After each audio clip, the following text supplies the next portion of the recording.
રાષ્ટ્રીય ગ્રામીણ આજીવિકા મિશન અંતર્ગત સ્વસહાય જૂથોની મહિલાઓને વિવિધ સાધન સહાય વિતરણનો કાર્યક્રમ મેઘાણી ઓડિટોરિયમ ખાતે કેન્દ્રીય મંત્રી શ્રીમતી નીમુબેન બાંભણિયા, ધારાસભ્ય શ્રીમતી સેજલબેન પંડ્યા અને મોટિવેશનલ સ્પીકર શ્રી નેહલબેન ગઢવી તથા ઇન્ચાર્જ કલેક્ટર અને ડીડીઓ શ્રી સોલંકીની વિશેષ ઉપસ્થિતિમાં યોજાયો હતો। જિલ્લા ગ્રામ વિકાસ એજન્સી આયોજિત આ કાર્યક્રમને વર્ચ્યુઅલ માધ્યમથી વડાપ્રધાન શ્રી મોદી સંબોધન કર્યું હતું। લખપતિ દીદી શીર્ષક હેઠળ યોજાયેલ કાર્યક્રમમાં સખી મંડળની બહેનોએ ઉત્સાહભેર ભાગ લીધો હતો। કાર્યક્રમની રૂપરેખા DRDA ના નિયામક શ્રી જયશ્રીબેન જરુએ આપી હતી। मोदी साहेब અને માનનીય મુખ્યમંત્રી શ્રી ભૂપેન્દ્રભાઈ પટેલ સાહેબની દૂરંદેશી અને પ્રેરણાથી વિવિધ પ્રકારના ફંડ આપવામાં આવે છે, જેમાં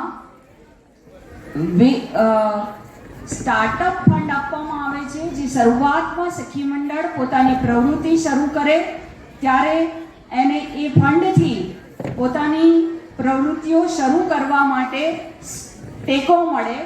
ત્યાર પછી એમને એક વિલેજ ઓર્ગેનાઇઝેશન સાથે જોડવામાં આવે છે અને ત્યાં એને વિલેજ ઓર્ગેનાઇઝેશન તકને રિવોલ્વ કરવા માટે રિવોલ્વિંગ ફંડ આપવામાં આવે છે।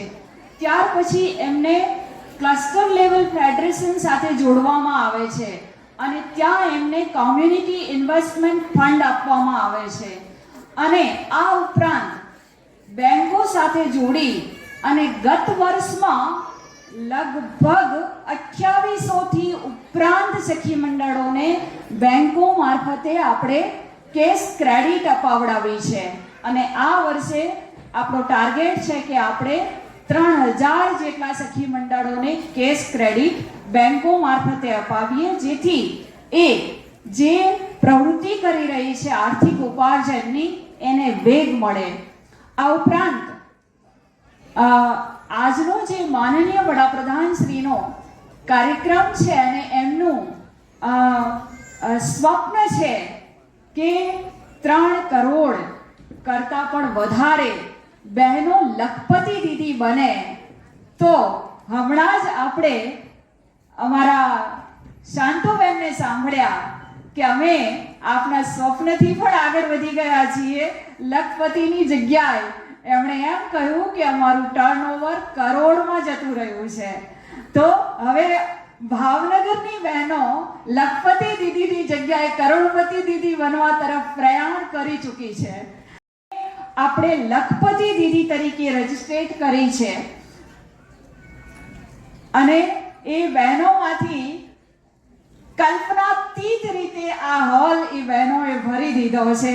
તો માનનીય મંત્રીશ્રી અને સવિશેષ આપણા સૌ માટે ગૌરવની વાત છે કે તેઓ મહિલા છે। शुभाकांक्षलु साथियों, मैं आप सभी से बारिश के इस मौसम में बैंक જોઈ છે આમાંની કેટલી સ્ત્રીઓ એવી હશે કદાચ ન્યૂ બેંક કે જેને એ નહીં ખબર હોય કે બેંકનો દરવાજો અંદર ખુલે કે બહાર ખુલે। અંગૂઠા લગાવતી સ્ત્રી કે જેને કોઈ પણ અંગૂઠો મારીને કરી જતું હતું, એ સ્ત્રીઓ અત્યારે બીજી સ્ત્રીઓને થમ્સઅપ કહેવા માંડી છે કે બેસ્ટ ઓફ લક। એટલે આ આમ જો મારી દ્રષ્ટિએ હું ક્યારની આ આખા કાર્યક્રમમાં છું તેવું આપણને લાગે કે આ માત્ર આર્થિક પરિવર્તન છે।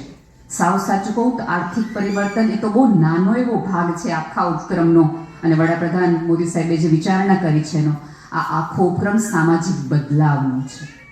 સ્ત્રીને અડધું આકાશ આપવાની વાત છે અને એમાં પણ તકલીફ એ છે કે આપણને અહીંયા કેટલી બધી યોજનાઓ થઈ। ભારતમાં એવું નથી કે સ્ત્રીઓને સ્વતંત્રતા નથી, સ્ત્રીઓને મંગળ સુધી જવું હોય તો પણ છૂટ આપવામાં આવે છે।